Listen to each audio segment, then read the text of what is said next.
Welcome back in winner career classes on YouTube channel.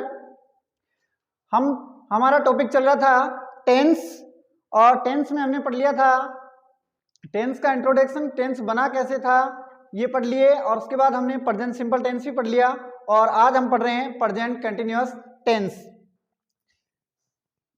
Present continuous tense.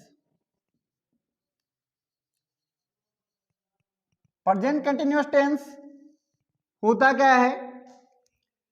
बोलते वक्त जो भी कार्य जारी रहता है वो प्रेजेंट कंटिन्यूअस टेंस होता है। हम जैसे ही बोलते हैं और उस समय किसी कार्य के लिए बोल रहे हैं वो जारी है, वो प्रेजेंट कंटिन्यूअस टेंस होता है। मतलब बोलते समय जो काम जारी रहता है उसको हम बोलेंगे प्रेजेंट कंटिन्यूअस टेंस।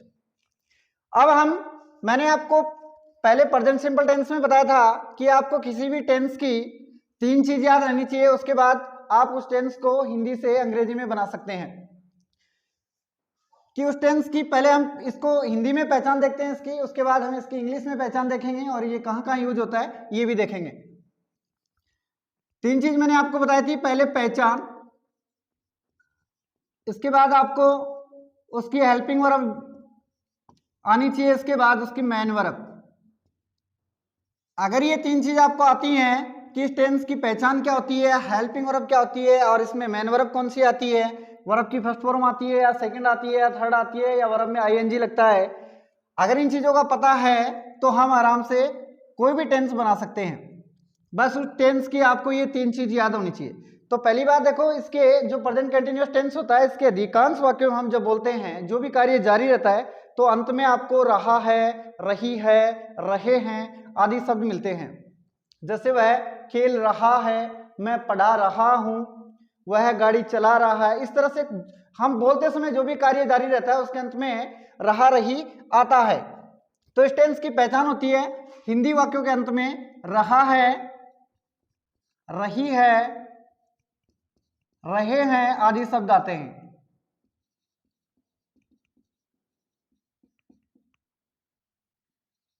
आदि शब्द आते हैं। इनके अलावा अगर ये रहा, रही नहीं आते हैं और ऐसे कार्य जो जारी रहते हैं वो भी प्रेजेंट कंटिन्यूअस टेंस के होते हैं। इसका मेन उद्देश्य क्या होता है? प्रेजेंट कंटिन्यूअस का मतलब क्या होता है? बोलते समय कोई कार्य जारी नहीं, मतलब इसमें एक्शन जो है वो ऑन गोइंग रहती है। एक्शन जो है ऑन गोइंग रहेगी, इसकी कोई भी कार्य है वो ऑन गोइंग रहता है, ऑन गोइंग एक्शन रहती है इसकी। और इसके अलावा इसकी जो एक्शन है वो टेम्परेरी रहती है। एक्शन जो है ऑन गोइंग और टेम्परेरी रहती है, मतलब इसकी अस्थायी।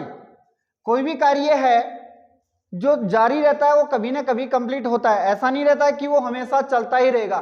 कोई भी काम है वो कंप्लीट होता है, तो इसलिए इसकी जो एक्शन है वो टेम्परेरी रहती है। और हमने प्रेजेंट सिंपल टेंस में पढ़ा था कि उसकी जो एक्शन है वो परमानेंट रहती है और इसमें टेम्परेरी होती है। उसमें जैसे मैं पढ़ाता हूं तो ये एक्शन जो थी वो परमानेंट है, और मैं पढ़ा रहा हूं ये टेम्परेरी है। तो इसके अंदर एक्शन ऑनगोइंग रहेगी, लेकिन वो एक्शन कभी ना कभी पूरी होती है, इसके लिए हम उसको टेम्परेरी बोल सकते हैं। तो एक्शन इसमें कंप्लीट भी नहीं होती है, परमानेंट भी नहीं होती, टेम्परेरी रहती है, कि मतलब कोई भी एक्शन है वो कभी ना कभी कंप्लीट होगी। तो ये बात हम समझ गए हिंदी में। और अंग्रेजी में उसकी जो एक्शन है वो ऑनगोइंग रहती है, टेम्परेरी रहती है। हेल्पिंग वर्ब इस टेंस के अंदर 3 आती हैं, इज, आर और एम। अगर कर्ता आपका सब्जेक्ट, ये सब्जेक्ट के अकॉर्डिंग हेल्पिंग वर्ब आती हैं। अगर सब्जेक्ट आपका सिंगुलर होगा तो उसके साथ हम इज लगाएंगे, अगर सब्जेक्ट प्लूरल होगा तो आर लगाएंगे, और अगर सब्जेक्ट आई रहता है तो उसके साथ हम एम लगाते हैं। ये हेल्पिंग वर्ब होगी। मेन वर्ब कंटिन्यूअस कोई भी टेंस हो, चाहे वो प्रेजेंट कंटिन्यूअस हो, पास्ट कंटिन्यूअस हो या फ्यूचर कंटिन्यूअस हो, सभी में वर्ब की फर्स्ट फॉर्म के साथ हम आईएनजी लगाते हैं। कंटिन्यूअस टेंस का मतलब ही क्या होता है? वर्ब की फर्स्ट फॉर्म में आईएनजी। ये चीज मैं आपको जब टेंस शुरू कर रहे थे उसमें स्टार्टिंग में बता दिए हैं। और जिन्होंने हमारा पहले का टेंस नहीं देखा है, प्रेजेंट सिंपल नहीं देखा है, और उससे पहले प्रेजेंट टेंस का जो इंट्रोडक्शन है वो नहीं देखा है, वो आप पहले उनको देखें, जिससे कि आपको ये बेहतरीन तरीके से समझ में आ सके। और एक बात और बताता हूं, जो भी स्टूडेंट्स हमारे चैनल पे नए हैं वो हमारे चैनल को सब्सक्राइब कर लें और वीडियो को पूरा देखें जिससे कि आपको समझ में आ जाए। ये मैं आपको गारंटी देता हूं कि इसके बाद आपको प्रेजेंट कंटिन्यूअस टेंस में कुछ भी पढ़ने की जरूरत नहीं होगी। आज मैं आपको पूरा कंप्लीट पढ़ाऊंगा इसके अंदर, हिंदी अंग्रेजी, जो बच्चा किसी भी क्लास में पढ़ता हो वो भी सीख सकता है, या किसी कंपटीशन एग्जाम की तैयारी करता है वो भी सीख सकता है। तो ये आपने ये 3 चीज हो गई। किसी भी टेंस में आपको ये 3 चीज आनी चाहिए कि उसकी पहचान, हिंदी में पहचान क्या होती है, हेल्पिंग वर्ब उसमें क्या आती है, मेन वर्ब क्या आती है, उसके बाद आप कोई भी टेंस बना लेंगे। अब मैं आपको यहां एक सेंटेंस लिख के बता रहा हूं, जैसे लड़के फुटबॉल खेल रहे हैं।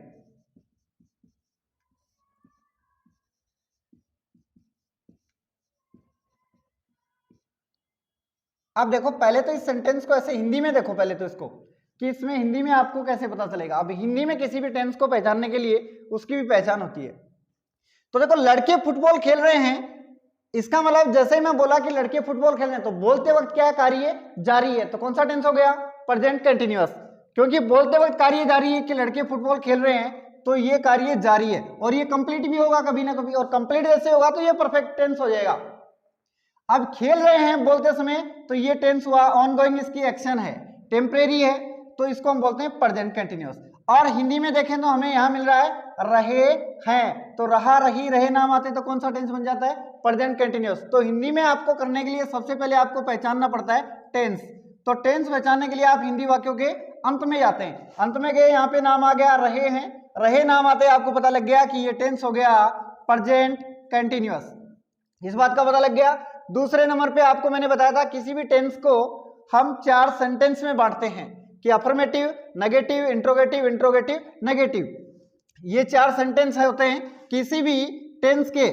ये मैं आपको प्रेजेंट सिंपल टेंस में बता चुका हूं, अफर्मेटिव और नेगेटिव,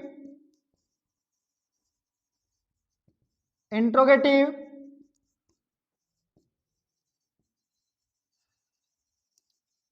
और इंट्रोगेटिव नेगेटिव, ये किसी भी टेंस के 4 सेंटेंस होते हैं। इंट्रोगेटिव नेगेटिव, इसको हिंदी में हम सकारात्मक बोलते हैं, अफर्मेटिव को सकारात्मक और नेगेटिव को नकारात्मक, इसको प्रश्नवाचक, इसको प्रश्नवाचक नकारात्मक बोलते हैं। तो आपको सबसे पहले हिंदी में पता होना चाहिए कि ये टेंस कौन सा, टेंस की मैंने बता दी टेंस कैसे पहचाना जाता है हिंदी में, कि अंत में गए जैसे ही रहा रही ना मिले तो आपको मिल गया रहा रही, तो ये कौन सा टेंस हुआ, प्रेजेंट कंटिन्यूअस। दूसरा काम आपका है कि आपको इस बात का पता लगना चाहिए कि इस जो हिंदी का सेंटेंस लिखा है ये कौन सा सेंटेंस है, अफर्मेटिव है या नेगेटिव है या इंट्रोगेटिव है या इंट्रोगेटिव नेगेटिव है। तो इसका पता करने के लिए अगर कोई भी हिंदी का वाक्य है उसके अंत में ये पूर्ण विराम चिन्ह आता है, पूर्ण विराम चिन्ह आता है और शुरू में उसके सब्जेक्ट आता है, तो वो वाक्य होता है हिंदी का अफर्मेटिव सेंटेंस। तो ये वाक्य हमारा कौन सा सेंटेंस हो गया, अफर्मेटिव वाक्य।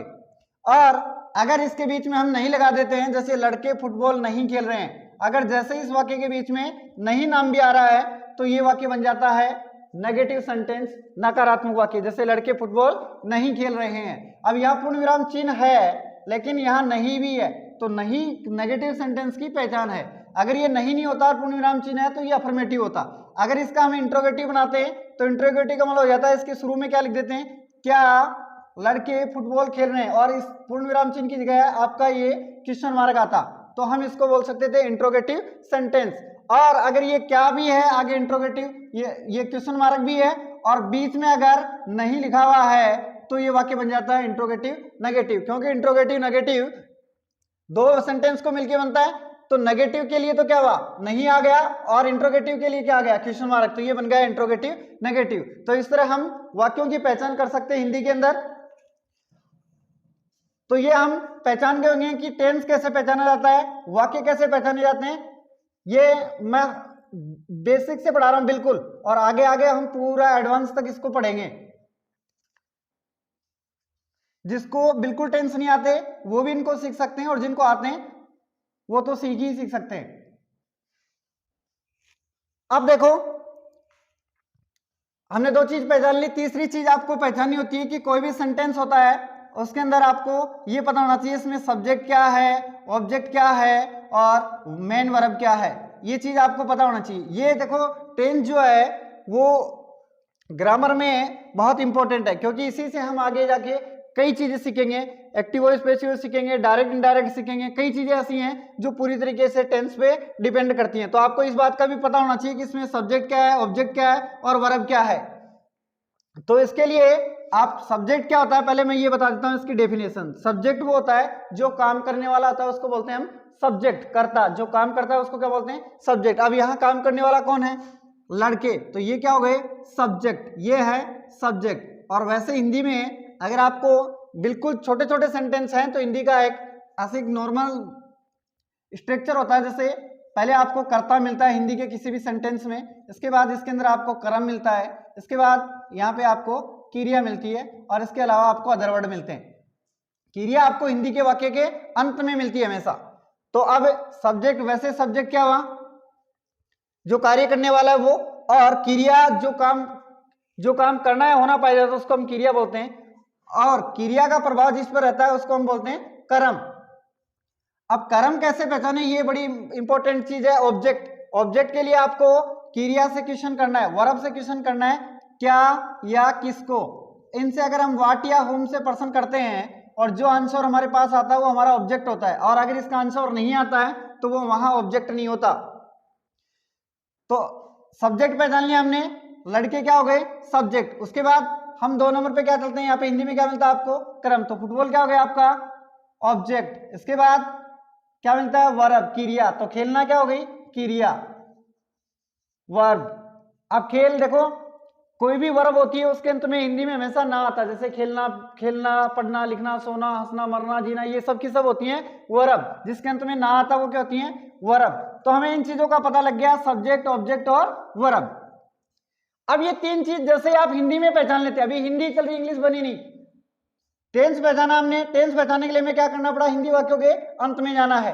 अंत में जैसे हमें पता लग गया कि इसकी पहचान इस टेंस की है, तो हम टेंस का पता लगा। जैसे इसके अंत में रहा नाम आया तो हमें पता लग गया इस बात का कि ये टेंस हो गया प्रेजेंट कंटिन्यूअस। सेंटेंस हमने देखा कि इसके अंत में पूर्ण विराम चिन्ह है, बीच में कोई नहीं है, कुछ नहीं है, तो ये सेंटेंस हो गया आपका अफर्मेटिव। सेंटेंस कौन सा बन गया, ये अफर्मेटिव। इसके बाद हमने सब्जेक्ट, ऑब्जेक्ट और वर्ब पहचान ली, ये सब्जेक्ट हो गया, ये ऑब्जेक्ट और ये वर्ब। अब अंग्रेजी में बात करते हैं कि अंग्रेजी के अंदर इनको बनाने के क्या स्ट्रक्चर है। तो ये हमने 3 चीज हिंदी में पहचानी। अब अंग्रेजी में इनको बनाने के लिए देखो, कोई भी टेंस का कोई सा भी सेंटेंस बनाओ आपको सबसे पहले लिखना है सब्जेक्ट। अफर्मेटिव वाक्य अगर बनाना है तो सबसे पहले आपको लिखना है सब्जेक्ट, इसके बाद आपको लिखनी है हेल्पिंग वर्ब, हेल्पिंग वर्ब के बाद आपको लिखनी है मेन वर्ब, मेन वर्ब के बाद में आपको लिखना है ऑब्जेक्ट, ऑब्जेक्ट के बाद आपको लिखना है अदर वर्ड, और आगे फुल स्टॉप लगाना है। ये आपको किसी भी अफर्मेटिव वाक्य का बनाओ, कोई भी टेंस का अफर्मेटिव वाक्य हो, उसमें आपको पहले सब्जेक्ट लिखना है, इसके बाद हेल्पिंग वर्ब, इसके बाद मेन वर्ब, इसके बाद ऑब्जेक्ट और अदर वर्ड। हेल्पिंग वर्ब अगर किसी टेंस के अफर्मेटिव वाक्य में नहीं आती है तो नहीं लिखेंगे, सब्जेक्ट के बाद सीधी मेन वर्ब लिखेंगे। जैसे हम प्रेजेंट इंडेफिनिट पढ़ रहे थे तो उसके अफर्मेटिव वाक्य में हेल्पिंग वर्ब नहीं आती, इसके लिए हम वहां सब्जेक्ट से सीधे कहाँ आ रहे थे, मेन वर्ब पे। तो इसका मतलब जहां हेल्पिंग वर्ब नहीं आती है उसको छोड़ देते हैं, और आती है तो लिखेंगे। बाकी 2 ही टेंस ऐसे हैं जिसके अफर्मेटिव वाक्य में हेल्पिंग वर्ब नहीं आती, एक तो प्रेजेंट सिंपल और एक पास्ट सिंपल, और बाकी सभी टेंस के अंदर हेल्पिंग वर्ब आती है, चाहे कोई सा भी वाक्य हो। तो ये अफर्मेटिव का आपका स्ट्रक्चर हुआ। और नेगेटिव का होता है, हम सबसे पहले लिखते हैं सब्जेक्ट, इसके बाद हमें लिखना है हेल्पिंग वर्ब, हेल्पिंग वर्ब के बाद आपको लगाना है नॉट, नॉट के बाद आप लिखेंगे मेन वर्ब, मेन वर्ब के बाद आप लिखेंगे ऑब्जेक्ट, ऑब्जेक्ट के बाद में अदर वर्ड, और आगे लिख देंगे फुल स्टॉप। और अगर इंट्रोगेटिव सेंटेंस है तो इंट्रोगेटिव सेंटेंस में हम सबसे पहले लिखेंगे हेल्पिंग वर्ब, इसके बाद सब्जेक्ट, सब्जेक्ट के बाद वर्ब, और वर्ब के बाद ऑब्जेक्ट, इसके बाद अदर वर्ड, और आगे लगाएंगे हम क्वेश्चन मार्क। और अगर इंट्रोगेटिव नेगेटिव है तो सबसे पहले लिखेंगे हेल्पिंग वर्ब, हेल्पिंग वर्ब के बाद सब्जेक्ट, सब्जेक्ट के बाद नॉट, नॉट के बाद वर्ब, और इसके बाद ऑब्जेक्ट और अदर वर्ड, और आगे क्वेश्चन मार्क लगा देते हैं। ये 4 स्ट्रक्चर से आप पूरे सेंटेंस सीख सकते हैं। कोई भी सेंटेंस को बनाने के ये स्ट्रक्चर है, अफर्मेटिव का ये है, नेगेटिव का ये, इंट्रोगेटिव ये, इंट्रोगेटिव नेगेटिव ये। इनसे हम पूरे के पूरे सेंटेंस सीख सकते हैं। अब देखो हम इस वाक्य को बनाते हैं। हमारा ये वाक्य हम हिंदी में पहचान लिए, ये वाक्य बना आपका अफर्मेटिव सेंटेंस। तो अफर्मेटिव का हमारे पास स्ट्रक्चर ये है। तो हम सबसे पहले क्या लिखते हैं, सब्जेक्ट। सब्जेक्ट क्या है हमारे पास, लड़के, तो हम क्या लिख देंगे इसके लिए, द बॉयज। इसके बाद हमें लिखनी है हेल्पिंग वर्ब। हेल्पिंग वर्ब मैंने बताया इस टेंस के अंदर 3 आती हैं, इज, आर और एम। अगर सब्जेक्ट सिंगुलर है तो उसके लिए क्या लिखेंगे, इज। अगर प्लूरल है तो क्या लिखेंगे, आर। और अगर आई है तो उसके लिए क्या लिखेंगे, एम। अब बॉयज लड़के हैं तो ये प्लूरल हुआ, तो प्लूरल के लिए हमें देखो, अगर किसी को सिंगुलर प्लूरल का भी नहीं पता चलता है तो वो इस पहचान से पता लगाएं। अगर यहाँ पर रहा है और रही नाम आते हैं तो इसका मतलब सब्जेक्ट आपका सिंगुलर होता है, और अगर यहाँ रहे नाम आता है, रहे नाम आता है तो आप सब्जेक्ट को प्लूरल समझे। द बॉयज आर, और इसके बाद लिखनी है आपको मेन वर्ब। मेन वर्ब, इसमें मेन वर्ब के साथ वर्ब की फर्स्ट फॉर्म में आईएनजी लगता है, तो मेन वर्ब क्या है इसमें, खेलना, और खेलना के साथ प्ले के साथ आपको क्या लगाना है, आईएनजी, तो ये बन जाएगा आपका प्लेइंग। और इसके बाद आपको लिखना है ऑब्जेक्ट। ऑब्जेक्ट क्या है इसमें, फुटबॉल, तो आप लिख देंगे यहाँ पर फुटबॉल। और जैसे ही ये फुटबॉल का आगे इसमें अगर अदर वर्ड होता तो आगे लिख देते, तो सेंटेंस पूरा हो गया और ये फुल स्टॉप लगा दिया हमने। तो इस तरह से हम अफर्मेटिव सेंटेंस बना सकते हैं। अब अगर इसी से हम नेगेटिव सेंटेंस बनाते हैं इसी सेंटेंस का, तो कैसे लिख देंगे, सब्जेक्ट, तो सब्जेक्ट क्या है इसमें, द बॉयज। इसके बाद क्या लिखना है, हेल्पिंग वर्ब क्या है, आर, तो आप लिख देंगे आर। और इसके बाद में क्या लिखना है आगे, नॉट, तो हम यहां लिख देंगे नॉट। नॉट के बाद आपको लिखना क्या आगे, वर्ब की फर्स्ट फॉर्म में आईएनजी, मेन वर्ब, तो क्या आ जाएगा, प्लेइंग फुटबॉल, और आगे फुल स्टॉप लगा देंगे। ये आपका बन गया नेगेटिव सेंटेंस। अगर इंट्रोगेटिव बनाना है तो सबसे पहले लिखनी है हेल्पिंग वर्ब। हेल्पिंग वर्ब क्या है, आर। आर के बाद लिखना है आपको सब्जेक्ट, तो सब्जेक्ट क्या है, द बॉयज। इसके बाद वर्ब की फर्स्ट फॉर्म में आईएनजी, तो प्लेइंग फुटबॉल, और आगे आप लगा देते हैं क्वेश्चन मार्क। तो इस तरह आपका बन गया ये इंट्रोगेटिव सेंटेंस। बस ये स्ट्रक्चर याद होना चाहिए, इससे आप कोई भी टेंस का सेंटेंस बना सकते हैं। इसके बाद आपको लिखना है इंट्रोगेटिव नेगेटिव लिखना है, तो सबसे पहले क्या लिखेंगे, हेल्पिंग वर्ब क्या है, आर। उसके बाद आपको क्या लिखना है आगे, आगे लिखना है आपको सब्जेक्ट, तो सब्जेक्ट क्या है, द बॉयज, द बॉयज। इसके बाद नॉट, तो आप लिख देंगे यहाँ पे नॉट। नॉट के बाद वर्ब, तो प्लेइंग और फुटबॉल, और आगे आप लगा देंगे क्वेश्चन मार्क। इस तरह से आप कोई भी सेंटेंस बना सकते हैं। ये बस 4 स्ट्रक्चर याद होने चाहिए। इसके बाद आप नेगेटिव इंट्रोगेटिव या इंट्रोगेटिव नेगेटिव कोई सा भी सेंटेंस आप बना सकते हैं। तो ये आपको हिंदी में बनाना था। जिस बच्चे को जो किसी भी कक्षा में पढ़ता हो और उसको टेंस के बारे में बिल्कुल भी नॉलेज नहीं है, वो इस तरह से बना सकता है। ये बनाने के स्ट्रक्चर है, इससे आप बड़े से बड़ा सेंटेंस बना सकते हैं। तो बनाने का अफर्मेटिव ये हुआ, नेगेटिव इंट्रोगेटिव इंट्रोगेटिव नेगेटिव, ये सारे सेंटेंस इस तरह बनते हैं। यहां तक मैं समझता हूं कि शायद आपके समझ में आ गया होगा कि पहले आपको कोई भी टेंस की 3 चीज याद रखनी है। कौन सी, पहचान, हेल्पिंग वर्ब और मेन वर्ब। इसके बाद ये 3 चीज हैं, ये स्ट्रक्चर याद होना चाहिए इंग्लिश के, कि आपको अफर्मेटिव में क्या स्ट्रक्चर लगेगा, नेगेटिव में क्या होगा, इंट्रोगेटिव में क्या होगा, और इंट्रोगेटिव नेगेटिव में क्या होगा। तो यहां तक तो हमने सीखा है हिंदी में। अब हम सीखते हैं इसको इंग्लिश के अंदर कैसे लिखते हैं। तो इंग्लिश में देखो इसका प्रयोग कहां कहां होता है, वो चीज देखते हैं हम।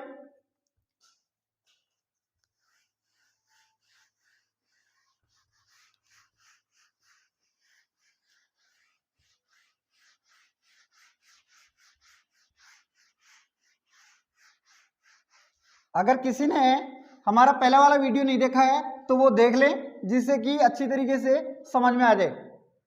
और आप पूरा वीडियो देखें, पूरा का पूरा टेंस समझ में आ जाएगा। और यहाँ पर इस चैनल के ऊपर आपको इंग्लिश का हर टॉपिक मिलेगा।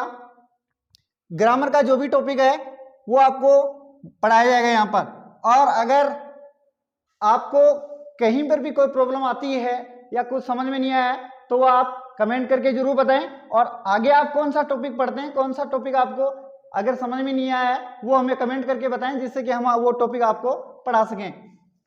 अब देखो इसका यूज कहां कहां होता है। एक तो मैंने आपको बताया कि बोलते वक्त जो कार्य जारी रहता है उसके लिए हम कंटिन्यूअस प्रेजेंट कंटिन्यूअस टेंस लगाते हैं। और अब दूसरी चीजें कि एक तो ये हो गया बोलते वक्त, हम जैसे बोलते हैं बोलते वक्त कार्य का जारी रहना, कंटिन्यूअस टेंस का प्रयोग करेंगे।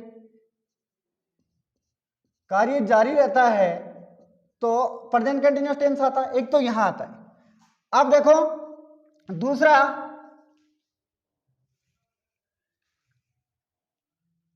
वर्तमान में कोई कार्य, वर्तमान में कोई कार्य चलते हुए लगे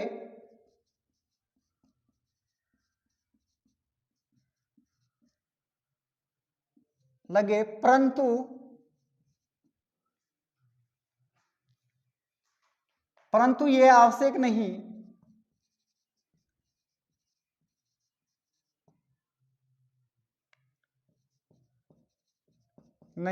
कि वो बोलते समय जारी हो।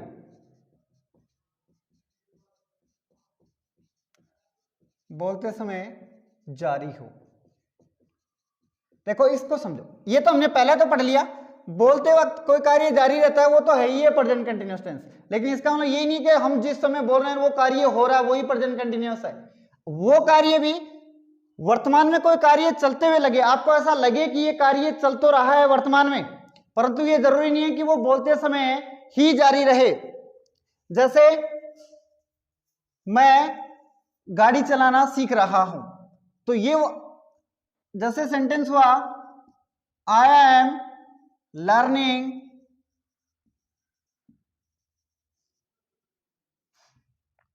ड्राइविंग, ये सेंटेंस हो गया मैं चलाना सीख रहा हूं। अब मैं चलाना सीख रहा हूं, अगर जैसे मान लो मैं आपको बता रहा हूं कि मैं चलाना सीख रहा हूं, लेकिन मैं इस समय आपको बता रहा हूं चला तो नहीं रहा, तो इसका मतलब बोलते वक्त वो कार्य में जारी तो नहीं है। तो ऐसे कार्य जो बोलते वक्त आपको ऐसा लगे कि ये वर्तमान में हो तो रहा है लेकिन अब भी नहीं चल रहा, तो वैसे कार्य के लिए भी प्रेजेंट कंटिन्यूअस टेंस का प्रयोग किया जाएगा। तो जैसे आई एम लर्निंग ड्राइविंग, मैं चलाना सीख रहा हूं, तो ये सेंटेंस प्रेजेंट कंटिन्यूअस होगा। मतलब वर्तमान में कोई कार्य जो चलते हुए लगे परंतु ये आवश्यक नहीं हो कि वो बोलते समय जारी है। और फिर हम इसका एक विरुद्ध और करते हैं, ऐसे कार्य जो लंबे समय से चल रहे हों, ऐसे कार्य जो लंबे समय से चल रहे हों,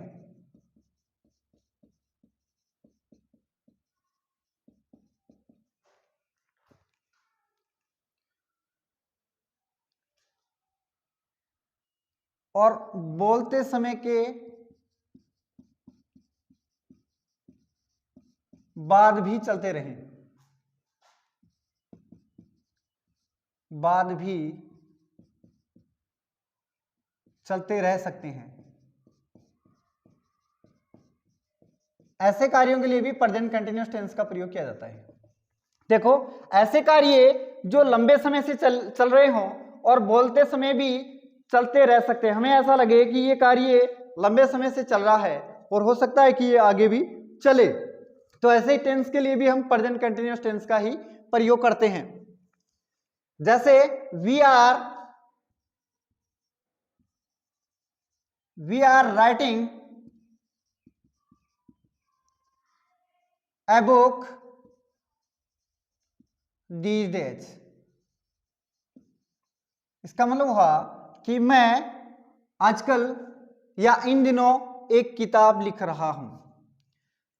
अब देखो अगर आपको कोई बताए कि मैं आपको जैसे बोल रहा हूं कि मैं एक किताब लिख रहा हूं, तो मैं आपको बता रहा हूं, उससे पहले मैंने थोड़ा बहुत लिखा भी होगा और ऐसा लग भी रहा होगा कि मैं आगे उसमें कुछ और लिखूंगा, वो कंप्लीट अभी नहीं हुई है। तो ऐसे चीजों के लिए आप किस टेंस का प्रयोग करते हैं? प्रेजेंट कंटिन्यूअस टेंस का, कि we are writing a book these, इन दिनों मैं लिख रहा हूं, तो मतलब कुछ मैंने लिख ली और कुछ अभी लिख रहा हूं। तो ऐसे कार्य जो बोलते समय और जिसमें टाइम भी फिक्स ना हो कि किस समय मैंने चालू करा और किस समय तक वो खत्म हो जाएगा, ये भी नहीं करा मैंने। अगर टाइम हमारे पास होगा तो वो टेंस हो जाएगा प्रेजेंट परफेक्ट कंटिन्यूअस, लेकिन हमें इसमें आप जैसे कोई टाइम नहीं है कि इन दिनों मैं पुस्तक लिख रहा हूं, तो हम इन दिनों एक पुस्तक लिख रहे हैं, तो ये टेंस भी प्रेजेंट कंटिन्यूअस का होगा। तो आप समझ रहे होंगे तीन प्रकार के वाक्य हमने देख लिए। देखो लगते हैं एक जैसे ही है, बोलते वक्त कार्य जारी है। जैसे मैं अभी बोला कि मैं पढ़ाना शुरू किया, तो ये भी इसी टेंस का होगा। और वर्तमान में कोई कार्य चलते हुए लगे आपको, जैसे बोलने पे ऐसा लगे कि कार्य चल रहा है, लेकिन बोलते वक्त जो बोलने वाला है वो कार्य न कर रहा हो, लेकिन उस समय लगभग कर रहा हो वर्तमान की स्थिति में, तो वो। और ऐसे कार्य जो लंबे समय से चल रहे हो, बोलते समय के बाद भी चलते रह सकते हैं, वो टेंस भी आपके प्रेजेंट कंटिन्यूअस टेंस ही होते हैं। इसके अलावा देखो कुछ चीजें होती हैं, जैसे कुछ चीजों में चेंज होता है, जैसे कोई ट्रेंड बदल जाता है। ट्रेंड मतलब प्रवृत्तियां,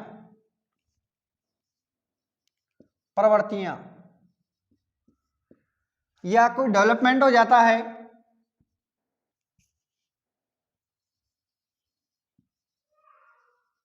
और इसके अलावा कोई प्रोग्रेस है, तो ऐसे टेंस भी प्रेजेंट कंटिन्यूअस टेंस ही होते हैं।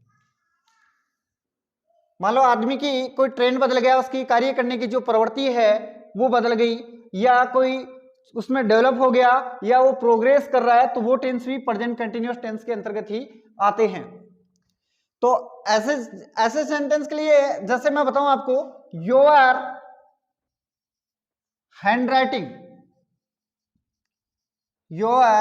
हैंडराइटिंग इज इम्प्रूविंग, ये सेंटेंस हुआ। अब देखो तुम्हारी जो लिखावट है वो सुधर रही है, इसका मतलब इसमें क्या हो रहा है, थोड़ा ट्रेंड उसका चेंज हो गया, मतलब प्रवृत्ति उसकी बदल गई। पहले वो गंदा लिखता था, अब वो ठीक लिखने लग गया, तो इसका मतलब उसकी हैंडराइटिंग सुधर रही है। तो ऐसे सेंटेंस भी प्रेजेंट कंटिन्यूअस के अंतर्गत ही आते हैं। तो यहां तक आप सब चीजें समझ गए होंगे कि इसका प्रयोग कब कब हो सकता है। बोलते वक्त कोई कार्य जारी है तो हो सकता है, और बोलते वक्त आपको ऐसे लगे कि ये कार्य वर्तमान में चल रहा है तो भी प्रेजेंट कंटिन्यूअस है, और ऐसे कार्य जो लंबे समय से चल रहे हैं और आगे भी चल सकते हैं, वो टेंस प्रेजेंट कंटिन्यूअस में आते हैं। और जिनका ट्रेंड डेवलपमेंट या प्रोग्रेस होती है, जिनमें इनमें चेंज होता है कुछ भी, तो वो टेंस भी प्रेजेंट कंटिन्यूअस टेंस ही आता है। तो यहां तक आप समझ गए होंगे। और जो भी विद्यार्थी अगर हमारा वीडियो देख रहे हैं वो अपने हाथ में पेन और कॉपी रखें, जिससे कि साथ साथ में ये चीजें लिखते चलें, ताकि उसको दोबारा ये याद ना करनी पड़े। इस वीडियो में आप प्रेजेंट कंटिन्यूअस टेंस पूरी तरीके से सीख जाएंगे, कुछ भी नहीं बचेगा इसके अंदर। बाकी आपको कभी भी कुछ भी प्रेजेंट कंटिन्यूअस में पढ़ने की जरूरत नहीं होगी। अब देखो हम यहां ये सारी चीजें पढ़ ली कि प्रेजेंट कंटिन्यूअस। अब कुछ टेंस ऐसे भी, कुछ सेंटेंस ऐसे होंगे, मतलब कुछ ऐसी वर्ब होंगी जिसका हम प्रेजेंट कंटिन्यूअस बना ही नहीं सकते। प्रेजेंट कंटिन्यूअस होने के बावजूद भी हम प्रेजेंट कंटिन्यूअस नहीं बना सकते, उसको हम प्रेजेंट सिंपल में ही रखते हैं। तो ऐसी वर्ब्स हम देखते हैं कुछ।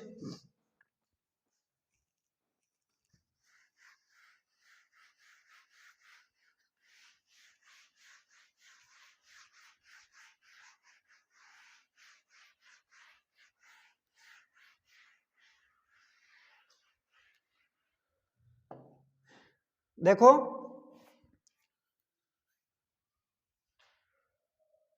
verbs of perceptions, verbs of perceptions,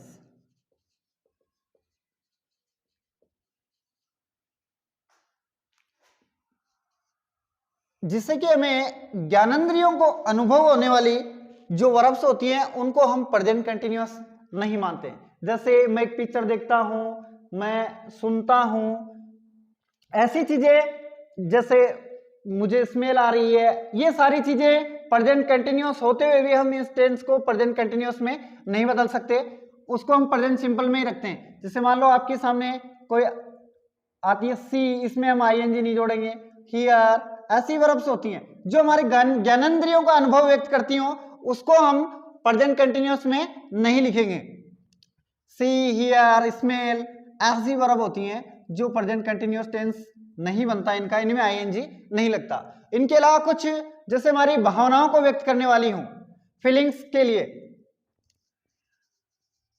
जिसमें हमें फीलिंग होता हो, कार्य ना होता हो कुछ भी, तो वैसी चीज भी हम प्रेजेंट कंटिन्यूअस में नहीं लिखेंगे, आईएनजी नहीं लिखेंगे।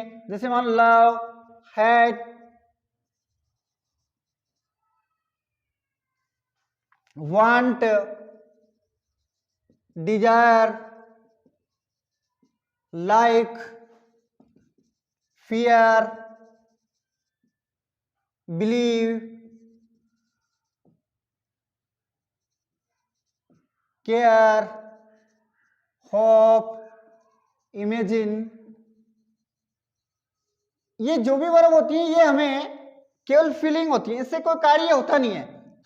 जैसे मैं प्यार करता हूं, तो ऐसी वर्ब को हम जैसे लविंग नहीं कर सकते इसको, कि प्यार करने का मतलब वो कर ही रहा थोड़ी होता है, उसके दिल में रहता है कि मैं प्यार करता हूं। इसका मतलब ये नहीं होता कि वो करता ही रहता है बस पूरे दिन वो प्यार ही प्यार कर रहा हो, ऐसी बात नहीं होती। वो प्यार करता है, वो उसके मतलब फीलिंग करता है वो चीज वो, या किसी से घरना करता हो कोई आदमी, तो ये वो पूरे दिन ऐसा थोड़ी है वो घरना ही करता रहता है, मतलब उसको फील होती है ऐसा।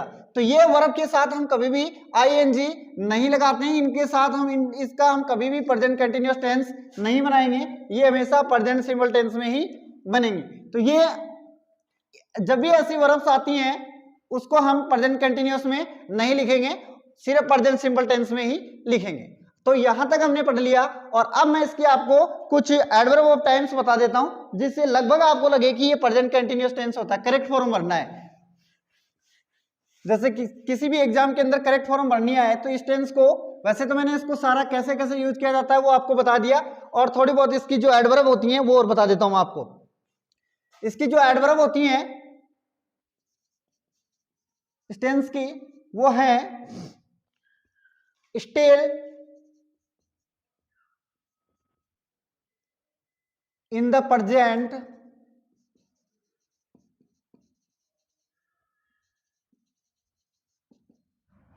at this moment,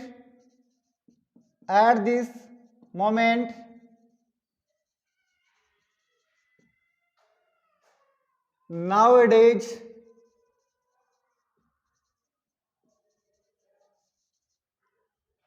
these days,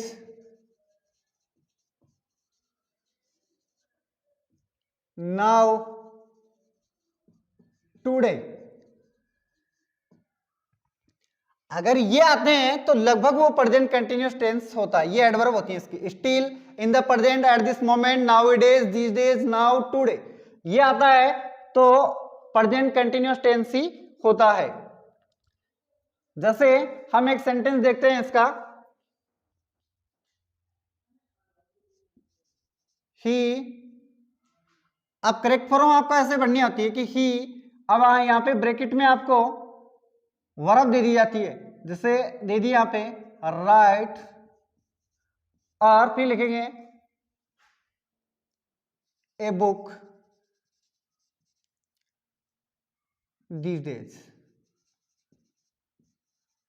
तो इन एडवर्ब को देख के भी आप करेक्ट फॉर्म भर सकते हैं। अब जैसे आपने देखा कि इस सेंटेंस के अंदर आपके दीज डेज है, तो ये आपको एडवर्ब मिली, इस एडवर्ब से आपको पता लग गया कि ये प्रेजेंट कंटिन्यूअस टेंस में आती है। तो ऐसे अब देखो कईयों को करेक्ट फॉर्म पता भी नहीं था कैसे भरनी है। पहली बात तो आपको ये जो सेंटेंस दिया जाता है उसको आपको ये पहचान करनी है कि ये किस टेंस का है।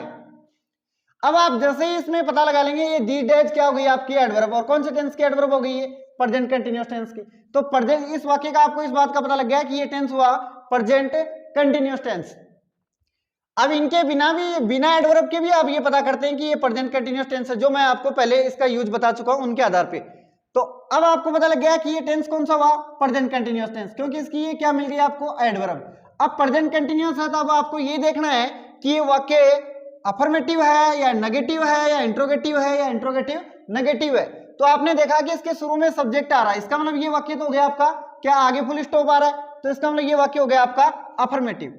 अगर ये वाक्य है आपको कैसे पता चलेगा कि ये नेगेटिव है, अगर ये जो ब्रैकेट है इस वर्ब के साथ, और इस जो ब्रैकेट होता है इसमें हमेशा वर्ब की फर्स्ट फॉर्म दी जाती है, अगर इसके साथ में आपको नोट दिया हुआ मिल जाए, जैसे यहाँ नाम आता नॉट राइट, तो आप समझ लेते ये सेंटेंस जो है ये क्या है, नेगेटिव सेंटेंस, तो हम इसका नेगेटिव लिखते हैं या नेगेटिव वर्ब लिखते हैं। और आपको कैसे पता, अगर इसके शुरू में यहीं पर ही ब्रैकेट आ जाता है शुरू में ही, और उसके बाद सब्जेक्ट दिया गया है तो आप समझ लेंगे। और आगे यहाँ क्वेश्चन मार्क भी मिलता है, अगर आगे जैसे ही यहाँ क्वेश्चन मार्क मिलता है तो इंट्रोगेटिव, और अगर ये क्वेश्चन मार्क भी दिया हुआ है और वर्ब के साथ में नोट भी दिया हुआ है तो वो इंट्रोगेटिव नेगेटिव होता है। ये बात हम उन सेंटेंसों में समझ ली। अब देखो इनको फील कैसे करते हैं।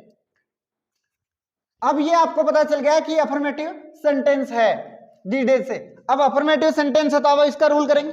अब जो वर्ब ये लिखनी है ये सब्जेक्ट के अकॉर्डिंग आती है हमेशा। ये सब्जेक्ट अगर सिंगुलर है तो सिंगुलर के हिसाब से वर्ब आएगी, अगर ये प्लूरल है तो प्लूरल के हिसाब से आएगी। अब सब्जेक्ट ही हमारा क्या है, सिंगुलर है। सिंगुलर है तो सिंगुलर के लिए हेल्पिंग वर्ब क्या आएगी, पहले ये भी चेक करना पड़ता है इस टेंस में हेल्पिंग वर्ब आती है या नहीं आती। अब प्रेजेंट कंटिन्यूअस है तो उसके सभी वाक्यों में हेल्पिंग वर्ब आती है, तो यहाँ हेल्पिंग वर्ब हम क्या लिखेंगे, इज। हेल्पिंग वर्ब क्या हो गई इसकी, इज। अगर यहाँ प्लूरल होता तो हम क्या लगाते, आर। अगर यहाँ आई होता तो हम क्या लिखते, एम। अब यहाँ ये सिंगुलर है तो क्या लिख दिया, इज। अब इसमें वर्ब की फॉर्म, वर्ब की कौन सी फॉर्म आती है, तो इसके मेन वर्ब में आईएनजी लगता है तो हम लिखेंगे इज राइटिंग। तो इस तरह से आप करेक्ट फॉर्म भर सकते हैं, ये सारी चीजें देखकर करेक्ट फॉर्म भरने का ये रूल होता है। अब शायद टेंस में कुछ भी आपको ऐसा नहीं बचा होगा कि जो आप मैंने इसमें पढ़ाया नहीं हुआ, तो देखो ये सारी चीज हमने समझ ली है। आज प्रेजेंट कंटिन्यूअस टेंस हमारा खत्म हो गया। हम पूरे टेंस ऐसे ही धीरे धीरे पूरे पढ़ेंगे। अब जो भी स्टूडेंट्स हमारे चैनल पे नए हैं वो हमारे चैनल को सब्सक्राइब कर लें, जिससे कि आपको इंग्लिश ग्रामर का हर टॉपिक आप तक पहुंच जाए। और जिन विद्यार्थियों को कुछ इंग्लिश ठीक है उनकी, तो वो वीडियो को एक बार देखें तो भी काम चल जाएगा, लेकिन जिनकी इंग्लिश बिल्कुल वीक है वो इस वीडियो को 2 बार देखें और साथ साथ में लिखें भी, जिससे कि उसको पूरी तरीके से समझ में आ जाए। हमारा उद्देश्य ये है प्रत्येक स्टूडेंट को अंग्रेजी सिखाना। तो आज बस इतना ही, और आगे हम दूसरे वीडियो में पढ़ेंगे।